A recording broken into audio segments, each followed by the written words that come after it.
الرحمن نحمدہ ونصلی علی رسولہ الکریم اما بعد۔ کئی دن کی غیر حاضری کے بعد آج ایک ویڈیو لے کر آپ حضرات کی خدمت میں حاضر ہوئے ہیں، جس میں مختصر طور پر صدقہ فطر کے احکام بیان کیے جائیں گے۔ رمضان المبارک میں عید کے موقع پر جو صدقہ فطر ادا کیا جاتا ہے اس کے احکام۔ پہلا سوال یہ ہے کہ صدقہ فطر اور زکوٰۃ کے نصاب ایک ہے یا الگ الگ ہیں؟ اس کو سمجھنا چاہیے۔ یہ کہنا چاہیے کہ زکوٰۃ کس پر واجب ہوتی ہے اور صدقہ فطر کس پر واجب ہوتا ہے۔ تو اس کے جواب میں آپ پہلے زکوٰۃ کا نصاب سمجھیے۔ کسی آدمی کے پاس میں سونا، چاندی، روپیہ یا تجارت کا سامان 52.5 تولہ چاندی کی بقدر اگر ہے اور وہ مال نامی ہے، مال نامی کا مطلب یہ ہے کہ اس میں بڑھوتری ہوتی ہے، سونا چاندی میں بھی بڑھوتری ہوتی ہے، روپے پیسے میں بھی بڑھوتری ہوتی ہے، مال تجارت میں بھی بڑھوتری ہوتی ہے۔ اگر وہ سب 52.5 تولہ چاندی کی بقدر ہے تو اس پر زکوٰۃ فرض ہوتی ہے۔ اب یہاں رک کر کے بات سمجھیے کہ کسی آدمی کے پاس میں سونا چاندی بھی ہے، روپیہ بھی ہے اور تجارت کا سامان بھی ہے۔ اس کے علاوہ اس کے پاس کچھ ضرورت کے سامان ہیں اور اس میں بھی کچھ زائد چیزیں ہیں۔ مثلا کسی گھر میں ایک موٹر سائیکل کی ضرورت پڑتی ہے لیکن اس کے پاس 2 موٹر سائیکلیں ہیں۔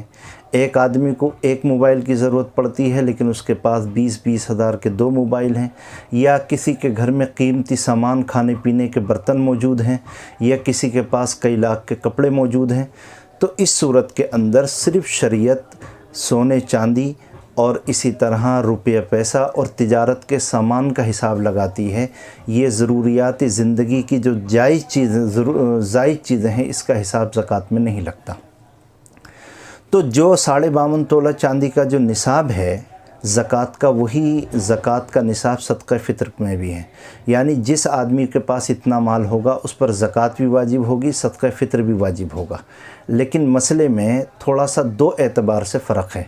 پہلا فرق کیا ہے کہ جیسا کہ میں نے ابھی بتایا کہ زکوٰۃ کے اندر روپیہ پیسہ، سونا چاندی اور تجارت کے سامان کو دیکھا جاتا ہے۔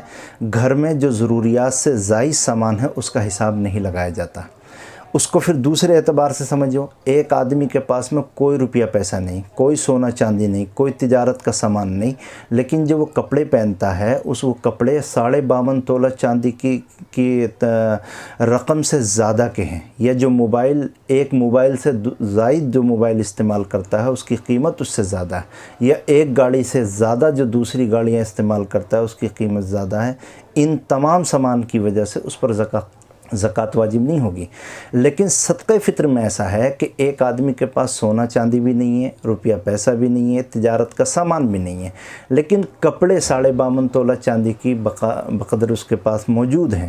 ایک موبائل کی ضرورت پڑتی ہے لیکن اس نے کئی موبائل رکھے ہوئے ہیں اور اس کی قیمت 52.5 تولہ چاندی کی برابر ہے۔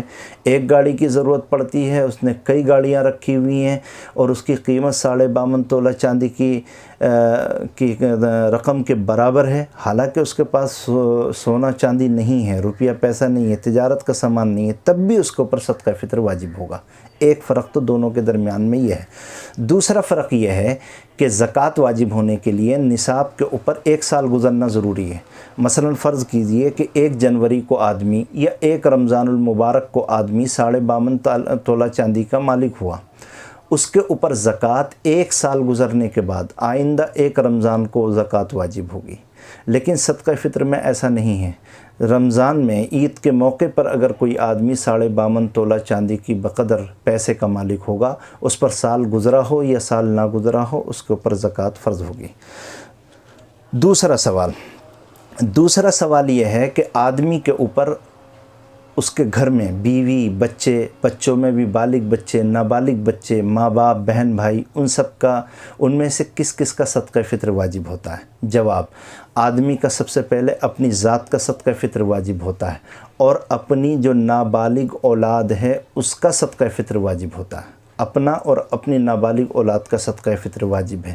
اس کی بیوی، اس کی بالغ اولاد، اس کے ماں باپ، اس کے بہن بھائی جو بالغ بہن بھائی ہیں، ان کا صدقہ فطر ان پر واجب نہیں ہوتا۔ لیکن اگر کوئی آدمی اپنی خوشی سے अपनी बीवी, अपने बालिग औलाद, अपने माँ बाप, अपने बालिग बहन भाइयों का सदका फ़ितर अपनी तरफ से अपनी खुशी से अदा करना चाहे तो अदा हो जाएगा, चाहे उनसे पूछकर अदा करे या बग़ैर पूछे अदा करे। एक सवाल है कि सदका फ़ितर की मक़दार क्या है, कितना सदका फ़ितर दें। तो जवाब सुनिए कि सदका फ़ितर या तो गेहूं से देंगे या गेहूं के अलावा किसी और चीज़ से देंगे। अगर आप सदका फ़ितर गेहूं से देते हैं या गेहूं का आटा देते हैं या गेहूं की कीमत देते हैं तो सदका फ़ितर एक आदमी की तरफ से निकाला जाएगा 1.5 किलो 74 ग्राम 640 मिलीग्राम, 1.5 किलो 74 ग्राम 640 मिलीग्राम। हम लोग एहतियातन कह देते हैं कि 1.25 किलो निकाल दो, तो गेहूं का सदका फ़ितर इतना है। और अगर कोई आदमी किशमिश या खजूर से निकालना चाहे तो इसका डबल हो जाएगा, 1.25 किलो का डबल उसको निकालना पड़ेगा, 2 गुना निकालना पड़ेगा। तो किसी से भी आप सदका फ़ितर दे सकते हैं।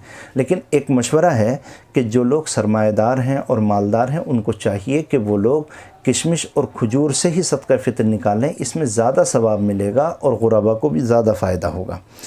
एक सवाल और है, लोग आम तौर पर पूछते हैं कि गेहूं से अगर हम सदका फ़ितर अदा करते हैं तो बाज़ार की कीमत का एतबार होगा या कंट्रोल रेट का एतबार होगा।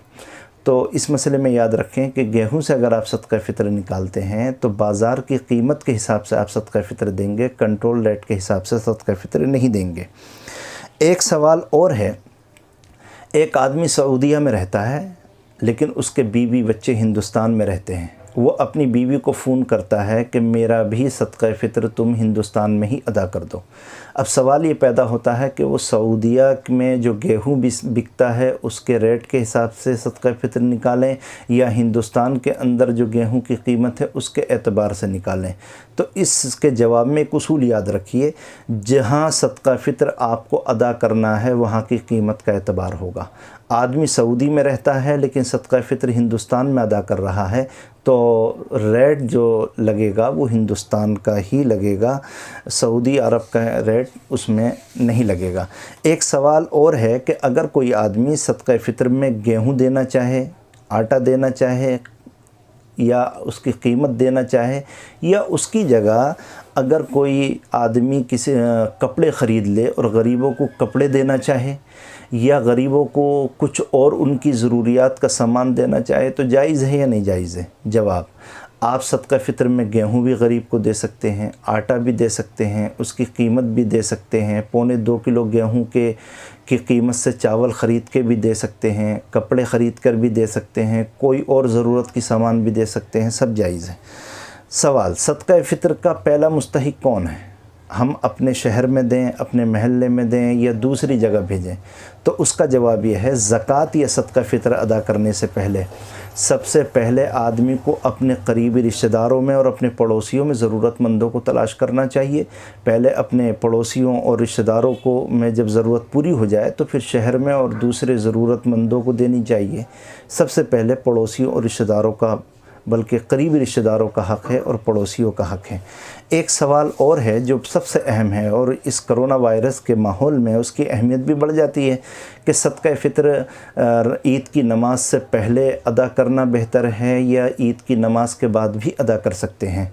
तो उसका जवाब यह है कि सदका फ़ितर पूरी ज़िंदगी में कभी भी अदा कर सकते हैं, लेकिन ज़्यादा बेहतर यह है कि नमाज से पहले ही सदका फ़ितर अदा कर देना चाहिए ताकि गरीबों को भी फ़ायदा हो, गरीबों को भी फ़ायदा हो। मुस्तहब यही है। और इस कोरोना वायरस के ज़माने में जब बहुत सारे मज़दूर और गरीबों को खाने के लिए कुछ नहीं मिल रहा है तो मज़ीद बेहतर और मज़ीद मुस्तहब सूरत यही है कि सब नमाज से पहले ही सबको दे दिया जाए ताकि उनकी ज़रूरतें भी पूरी हों। और मैंने पहले भी किसी मौके पर अर्ज़ किया था कि सबसे अफजल सदका वही है जो ज़रूरत पर ज़रूरतमंद की बर वक्त ज़रूरतमंद की ज़रूरत पूरी हो जाए। तो अगर इस वक्त ज़रूरतमंद की ज़रूरत पूरी हो जाए तो सदका फ़ितर का सवाब 70 गुना और बढ़ सकता है। अगर कोई आदमी नमाज के बाद में पूरी ज़िंदगी में कभी भी सदका फ़ितर करे तो अदा हो जाएगा, लेकिन सवाब में कमी आ जाएगी। ये मसाइल थे, आप हज़रात इनको सुनें, ज़रूरतमंदों को पहुँचाएँ जो सदका फ़ितर से वाकिफ़ नहीं हैं, खूब शेयर करें और सवाब की नीयत से लोगों तक पहुँचाएँ और अमल करें। आखिर दाव